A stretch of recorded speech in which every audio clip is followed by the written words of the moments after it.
Hey everyone, thank you so much for joining us today for our Q&A. We have Vicky Hunter with us today who's going to be answering all your questions about teleworking in relation to CITS, which is the Center for Information Technology Services. Vicky's the Associate VP of Infrastructure Services with CITS, and she's here with us to answer our questions. Thanks so much for being with us, Vicky. No problem. Okay, so the first question that we have is, how do I access UMB applications and systems if I'm teleworking?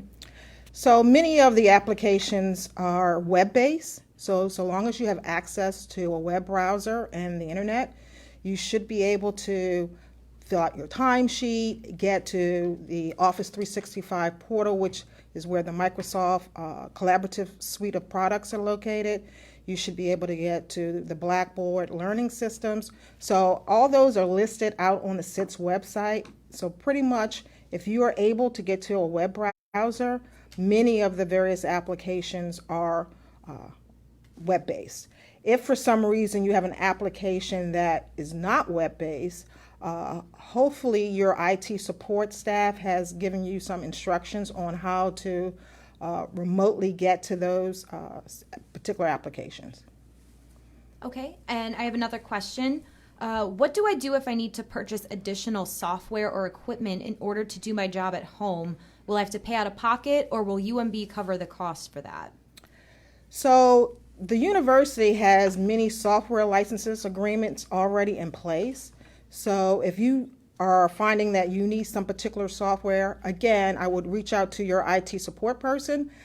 They may be able to remotely install some particular software that you need, but you shouldn't have to do any kind of software purchasing on your own. Work with your supervisor and your IT support person to make sure you can get whatever software that you need loaded onto your laptop or desktop. Okay. Are there surplus UMB laptops available? And if so, what is the process of obtaining one?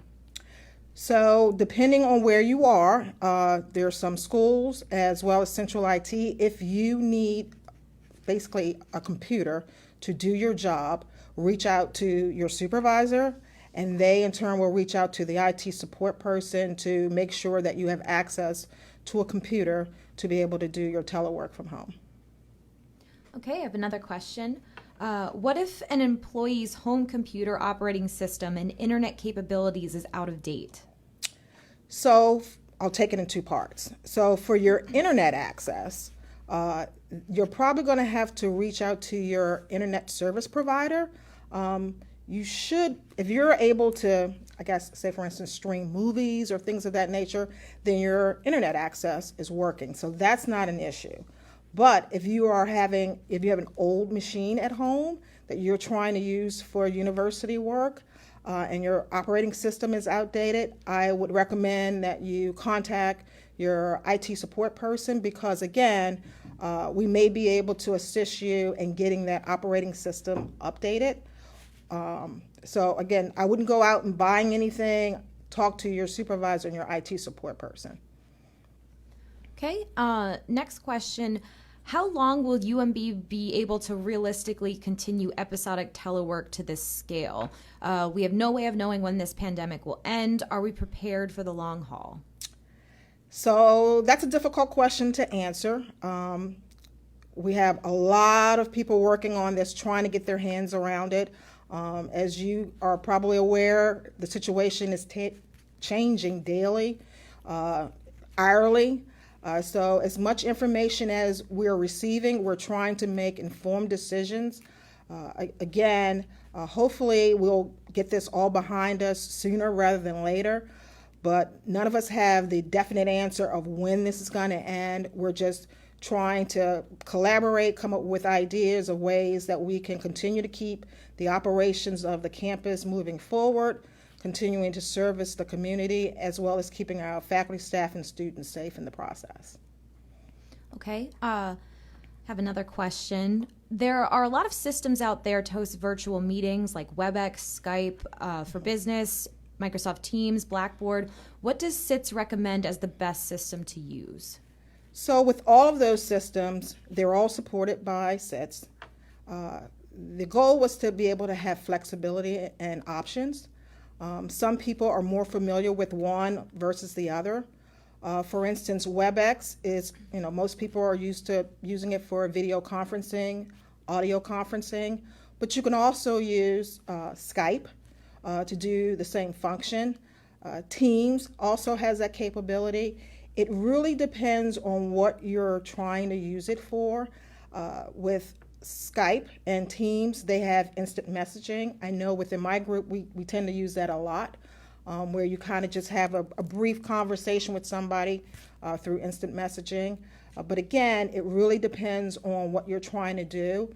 Over the last few weeks, there have been a lot of Microsoft Teams set up within the departments in the schools. And again, it's an opportunity for you to be able to collaborate, stay in touch with your teams while you're working remotely. Okay. What if I need an IT person? Oh, sorry. What if I need in-person IT assistance? Will CITS be making house calls? Unfortunately, with the state that we're in with social distancing and trying to keep everyone, healthy and safe, making house calls is not going to be an option, but many technical issues can be addressed remotely. So again, reach out to your IT support person and explain to them what you're encountering, and maybe they will be able to assist you with coming with an alternative solution. But again, this situation is a little different because we want to keep everybody healthy and safe. Okay, I have a question in the comments of our Facebook in the comment section of our Facebook post. What should I watch out for in terms of cybersecurity? How will I know if a file or letter I get from the university is safe? So first of all, if you don't recognize that email address, definitely don't act on. Unfortunately, this particular time, scammers, hackers are taking advantage of the situation. You can always report spam at spam@umaryland.edu. If you have any questions, you can reach out to your IT support person. They have the tools to be able to look to see if there is an issue with particularly emails. But I also would be cognizant of if someone is texting you and you're not familiar with that person, or if you receive phone calls. I know recently they were saying people were even going around and knocking on people's doors since a lot of people are teleworking. Just be mindful of who you're interacting with. Never give out your credentials or anything of that nature. But for IT-related questions, I would reach out to your IT support person, and they'll be able to help identify if it's something malicious or not. Okay, I have another question from the comment section. WebEx had many audio issues yesterday. Is that resolved? So interesting you mentioned that. So we're not sure if it's really a WebEx. So as you are aware, everyone in the United States as well as in Europe are teleworking, and it's all running on the same infrastructure. So we're not sure if it's something localized to, our setup, if it's something more statewide. We're just still trying to investigate, and we're getting information from various sources to try to figure out and troubleshoot. So again, we're not really sure. We're trying to pinpoint exactly where the issue is. Okay. We have another question from the comment section. Is there anything we as employees can do to assist our CITS colleagues? So if you are using the VPN and you're done for the day and working, please disconnect from it. That frees up resources so someone else be able to use the VPN. Again, log off of particular applications that you're no longer using. Just things of that nature. As you can imagine, we're getting some calls, but not a lot of people just trying to get familiarized with, working from home. But again, there's a lot of resources out on our website, a lot of resources out on the COVID-19 website. So I would check those out in order, to help expedite any issues that you're having. You might be able to resolve them yourself, but if not, you can call Help Desk 64357. I'm used to saying 6HELP, but you can call or email. But again, just, reach out to your IT support if you aren't able to find the question yourself, answer to yourself. Okay, another question from the comment section. Are there any things the university can provide to add to my security, like security software? And if I need it, can I buy it through the university at a discount? So if you have taken a university device home, it should already be loaded. If it's a personal device, again, there are some products that we have licenses for, software license agreement that you could get at a discounted rate. So you can contact our software licensing department or contact the help desk, and they can provide you some information regarding what software related to security, things of that nature that can help protect your machine at home. Okay, another question about updates on the computer. If a person is working off of Windows 7, can they still be efficient in working from home? So I would recommend that you talk to your IT support person. And the reason why I say that is because you could get a upgrade to Windows 10. So Windows 7 was de-supported back in January. So that means that you're probably not going to be getting any security patches. And so we want your machine to be secured. So I would definitely reach out to your IT support person to figure out how you can either get that machine updated by either getting software licensing involved or them updating it for you. If a person has DSL, will it hinder ability to work from home? So it should not. So again, so long as you can, one, be able to get to the internet and get to the browser for those applications that are web-based, you should not have an issue. And again, if for those systems that are client-based, you actually have the software installed on your machine, you shouldn't have an issue. Okay, and another question from the comments. As we move through the weeks and months ahead, do you anticipate our tech needs will be changing? There's a possibility. So we don't know how long this is going on. It may identify things that need to be, enhanced or beefed up because it's going longer than we had anticipated. More and more people are going to be teleworking. But at this time, it's kind of hard to say. We're just evaluating and looking at the situation and trying to figure out what's the next step to try to stay ahead of the curve. Okay. Another question from the comments. Is it possible to work efficiently with an iPad and not a laptop? So I know some folks that's how they operate. They enjoy working with their iPad. So I think it's a personal preference. A lot of times if you're using, say, for instance, Office 365, you can get to all of your files, your OneDrive files. You can get to SharePoint. You can get to your team sites. It's just a personal preference. Okay. Another one from the comments. Is there any way the university can assist with getting employees Wi-Fi if they do not have the internet to work from home? So there are some options, but again, I would talk to your supervisor.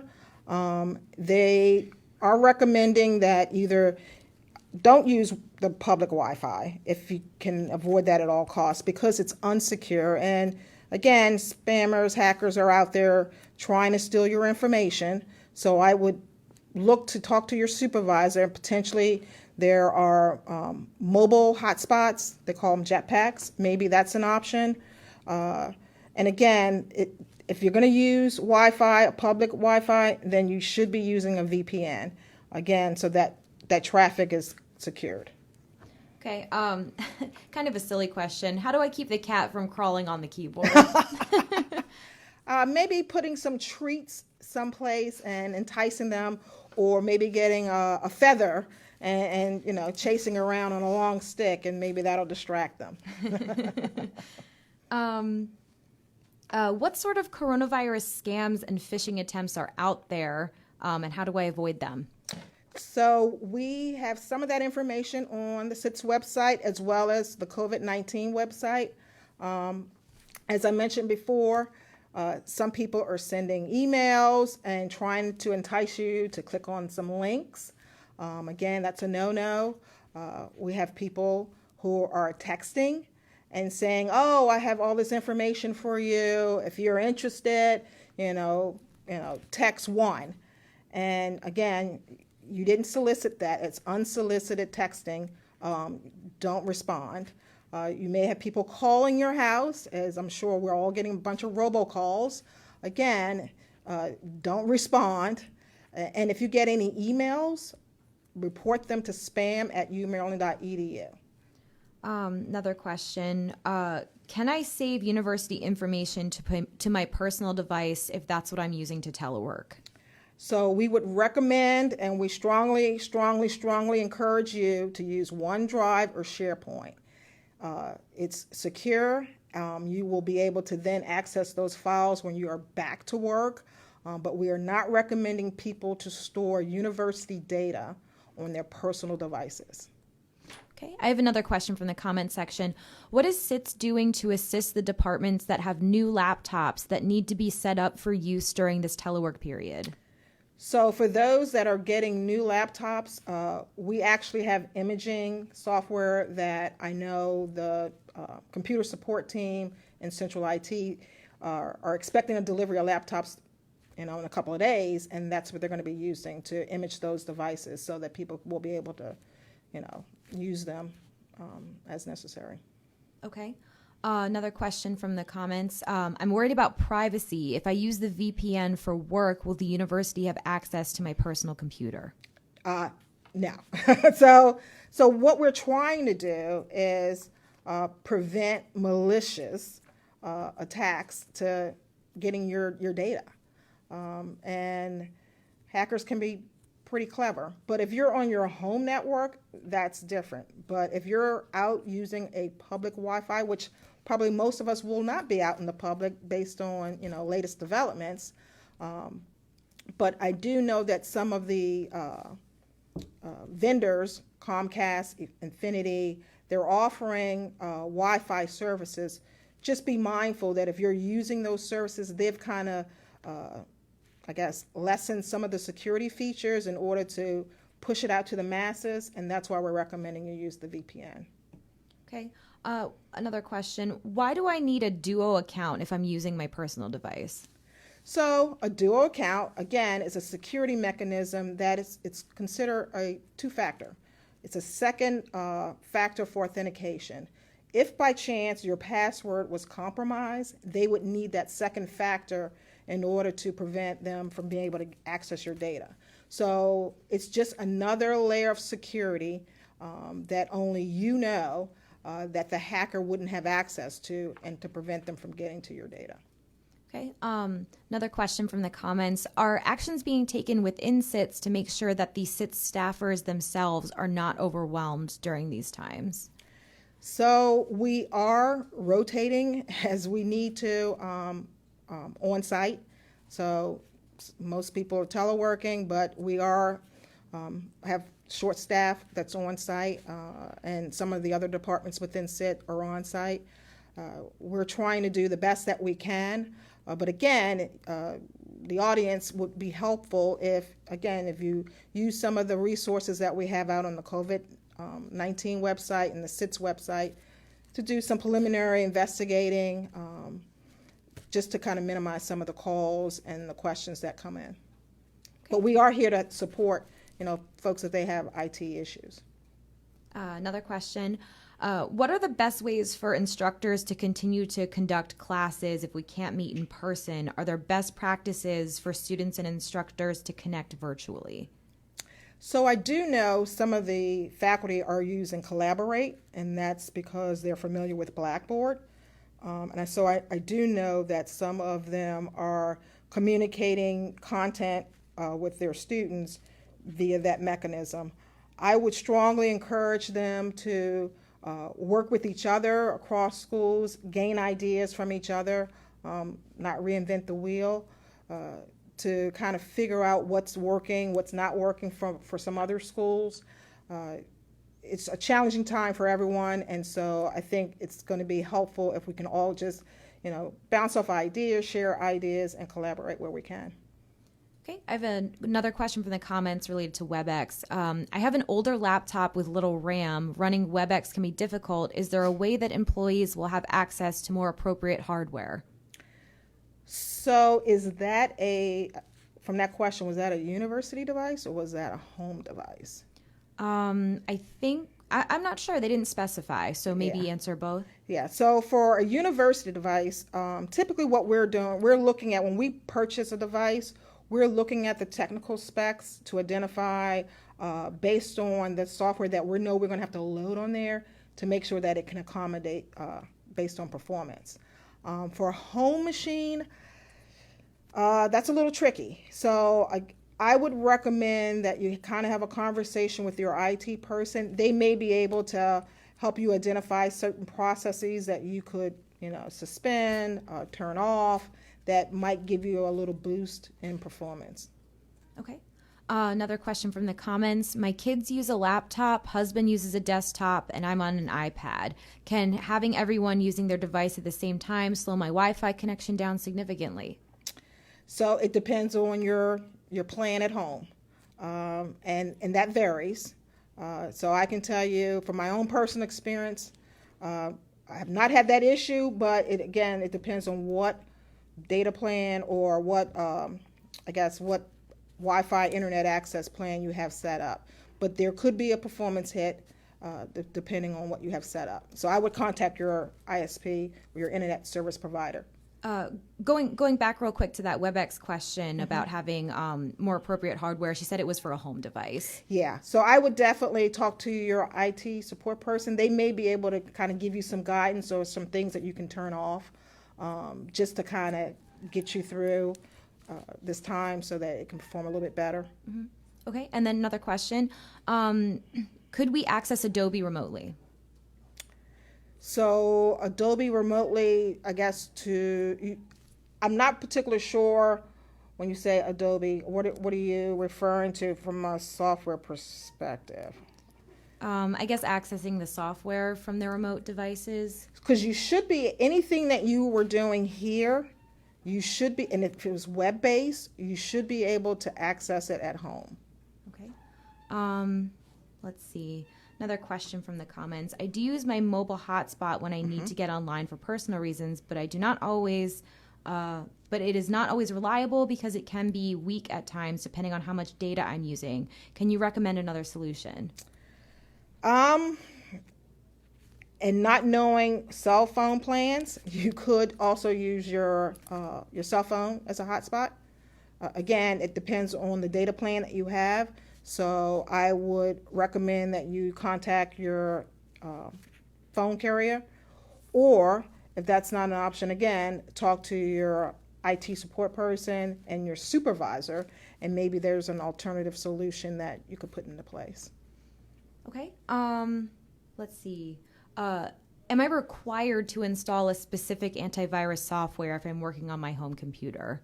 So you're not required, from a home computer perspective, you should be running antivirus. Regardless if you were teleworking or not, you should be running antivirus. There are a bunch of free ones out there, but if you're running Windows 10, there's a built-in one. You should make sure that that's turned on. If you don't know how to do that, you can either contact your IT support person, or you can go to the Microsoft support site. There are instructions there on how to do that. But there are some free ones out there as well. And that information is also out on the COVID-19 website as well as on CITS website. Another question. Do you have any recommendations about tutorials or things of that nature that I can use to help me while I'm teleworking? So I would recommend you go to the Skillsoft, the e-learning website that's set up by HR. There's a ton of courses out there. Microsoft has a ton of videos, as well as the CITS website. They are offering some web-based training classes, the training group, that's coming up in the next couple of days and weeks and months to come. So I would recommend going to the CITS website, going to the particular vendor's website. They're all offering videos because this is not a unique issue. Everyone's kind of scrambling, trying to get as much information as they can. But go to the CITS website and the COVID website for some information first. Okay, another question. I share a computer with my children and my husband. What can I do while working remotely and sharing that technology with them? So I would recommend, so it sounds like it's a personal device, because we don't recommend you sharing your work computer with your family or friends. So that's going to be a challenge if it's your home device. So if it's your home device, I again would reach out to your supervisor and your IT person to see if there's some way that you could get a different device that is dedicated to work. But again, if it's a university device, we strongly recommend you do not share that device. Okay.